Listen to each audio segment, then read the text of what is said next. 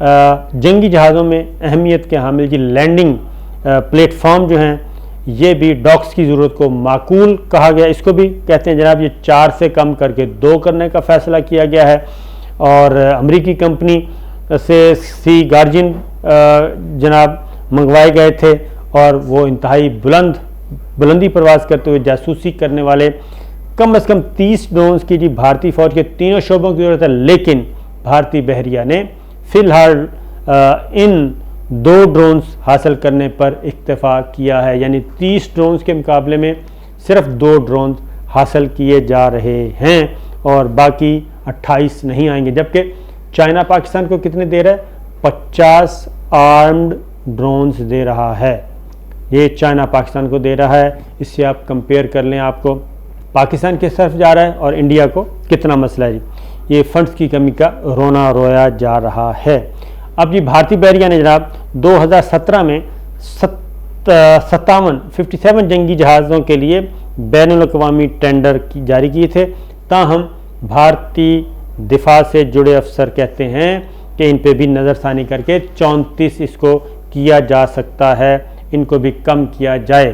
تو امریکی بحر القاہر جی بیڑے کے انٹیلیجنس اور انفارمیشن آپریشنز کے سابق ڈائریکٹر کیا کہتے ہیں؟ وہ یہ کہتے ہیں جناب ان کا بھی ایک مضمون کہ چین جو ہے یعنی کہ چین کی پیپلز لبریشن آرمی سن 2030 سے پہلے ہی امریکی بحریہ اور بھارتی جنگی جہازوں کی مجموعی تعداد کو پیچھے چھوڑ دے گی. چینی بحریہ کے پاس 2030 میں کم از کم 450 جنگی جہاز اور 110 آبدوز ہوں گے جو کہ سن 2015 کے مقابلے میں 10 گنا زیادہ ہیں. اب ایک اور ہے جناب کیپٹن یہ کہتے ہیں جناب ان جنگی جہازوں پر نصب جو میزائل ہیں ان کا رخ امریکہ کی طرف ہی نہیں بلکہ بھارت کی طرف بھی ہوگا.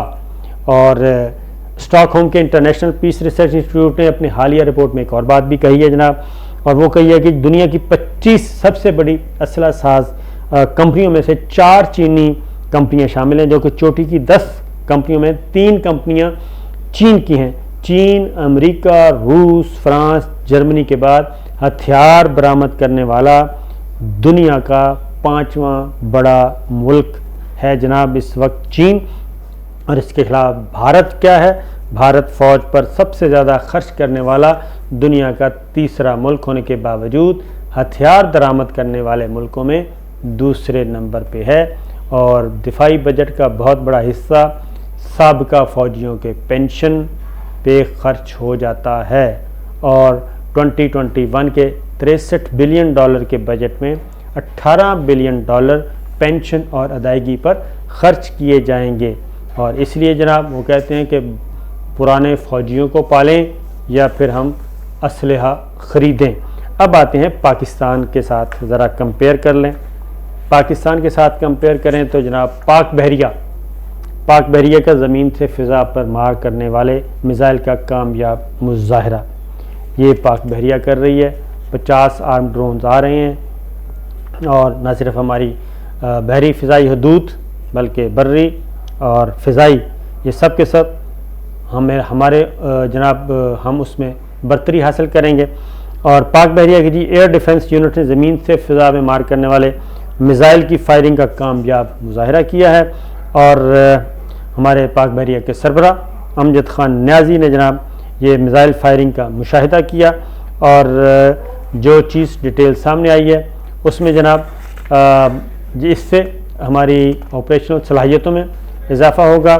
اور دوسرا یہ کہ انہوں نے کہا ہے کہ جناب جو بھارتی جارحیت ہے اس کا ہم بھرپور طریقے سے جواب دیں گے.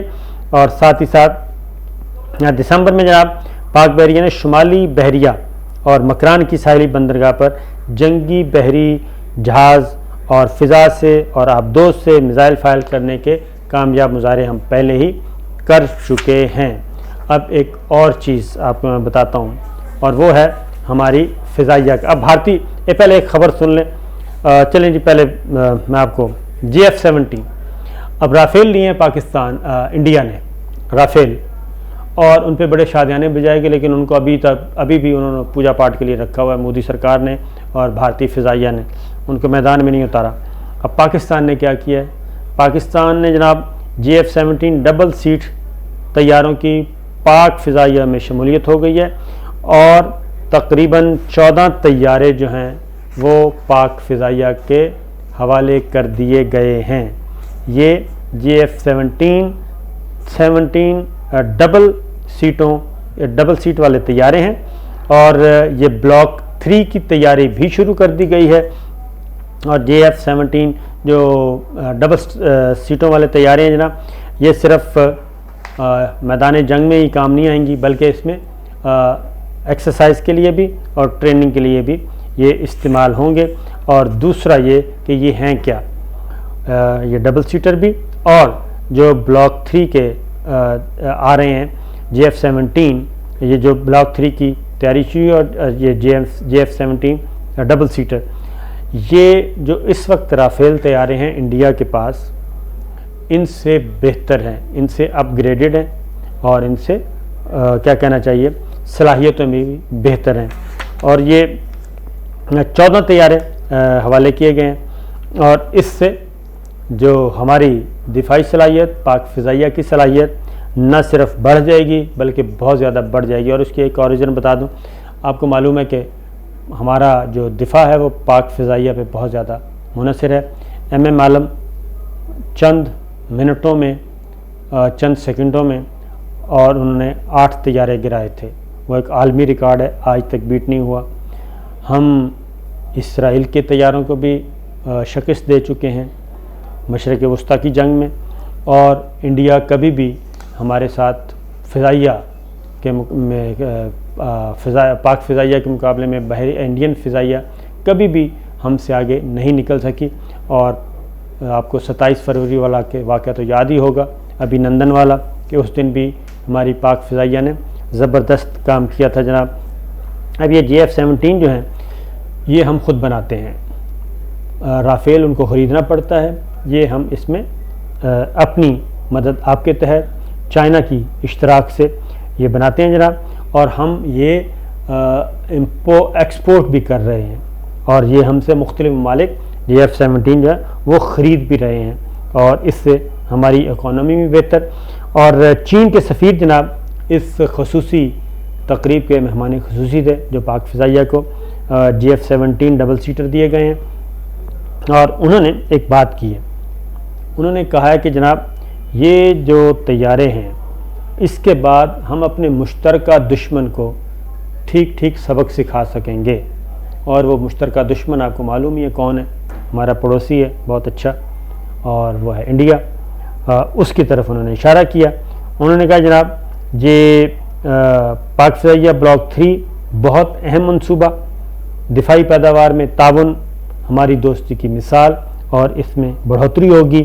اور پھر انہوں نے ایک اور بھی بات کی، انہوں نے کہا جناب یہ جو حالیہ پاک بھارت کشیدگی ہے اس کو بھی ذرا نمٹنے میں مدد ملے گی۔ تو پاکستان اور انڈیا اور چائنا، یہ آپ کو میں نے کمپیریزن پیش کیا۔ اب ایک اور چیز دیکھ لیں، ایک بھارتی افسر کا ہی اعتراف، اور انہوں نے کہا ہے، اپنی کتاب شائع کی ہے، اور کتاب میں ہی انہوں نے انکشاف کیا جناب کہ بھارت جو ہے وہ کبھی بھی پاکستان کو میدان جنگ میں شکست نہیں دے سکتا۔ یعنی کہ سازشیں تو ہو سکتی ہیں، جیسے بنگلہ دیش کو علیحدہ ہو گیا تھا، ادھر جیسے کلبھوشن کو بھیج دیا، الطاف حسین کو بھیج دیا، اس طرح کے بلوچ علیحدگی پسندوں کو، اس طرح کے، لیکن ریگولر جنگ میں پاکستان کو شکست نہیں دی جا سکتی۔ یہ the wire current affairs portal کے ایڈیٹر سدھارتھ ہیں جناب، انہوں نے کہا ہے کہ جناب بھارت، پاکستان، چین اور بھارت جو ہے نہ پاکستان کو شکست دے سکتا، نہ چائنا کو شکست دے سکتا ہے۔ اور دوسرا یہ کہ چائنا اور پاکستان کے جو اسٹریٹجک ریلیشنز ہیں آج کل، ان پہ خاص نظر رکھنی چاہیے، اور ہمارے پاس لڑنے کے لیے کچھ نہیں اور لڑ کر جیتنے کے لیے بھی کچھ نہیں ہے۔ یہ سچویشن، اب ایک اور خبر اس کے ساتھ ہی، کیونکہ معاملات کافی وہ ہیں جناب، بھارتی وزیر دفاع راج ناتھ سنگھ نے اس بات کا اقرار کر لیا ہے کہ کہ چین سے سفارتی اور فوجی مذاکرات جو کہ لداخ پہ ہو رہے ہیں، جو کہ ہمالیہ پہ ہو رہے ہیں، اس میں ابھی تک کوئی ایک رتی بھر بھی انڈیا کو کامیابی حاصل نہیں ہوئی، اور اس میں چائنا کا پلڑا بدستور بھاری ہے، اور چائنا جو ہے وہ نہ ہی پیش قدمی سے باز آ رہا ہے اور نہ ہی انڈیا جو ہے وہ اپنی 1 انچ بھی زمین واپس لے سکا ہے۔ تو لہٰذا انہوں نے کہا کہ اب تک جتنے بھی دور ہوئے سیاسی سطح پہ، فوجی سطح پہ، تمام کے تمام ناکام ہوئے، اور اب بھارت جانے اور کوارڈ جانے، اور یہ ہے سچویشن جناب۔ تو اجازت دیجیے، اللہ حافظ۔